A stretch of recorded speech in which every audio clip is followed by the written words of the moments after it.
Submitting documents to Epic Games for account approval is a straightforward process.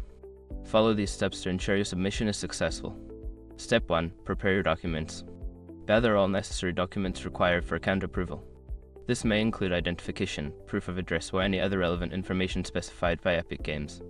Step 2. Visit the Epic Games support page. Go to the Epic Games support website. Look for the section dedicated to account issues or document submission to find the appropriate guidance. Step 3. Complete the submission form. Fill out the document submission form provided on the support page. Ensure that all fields are completed accurately and that you select the correct reason for your submission. Step 4. Upload your documents. Attach the prepared documents to the submission form. Make sure the files are in the correct format and meet any size requirements specified by Epic Games. Step 5. Review and submit. Double-check all entered information and uploaded documents for accuracy. Once confirmed, submit the form and keep an eye on your email for any confirmation or follow-up from Epic Games.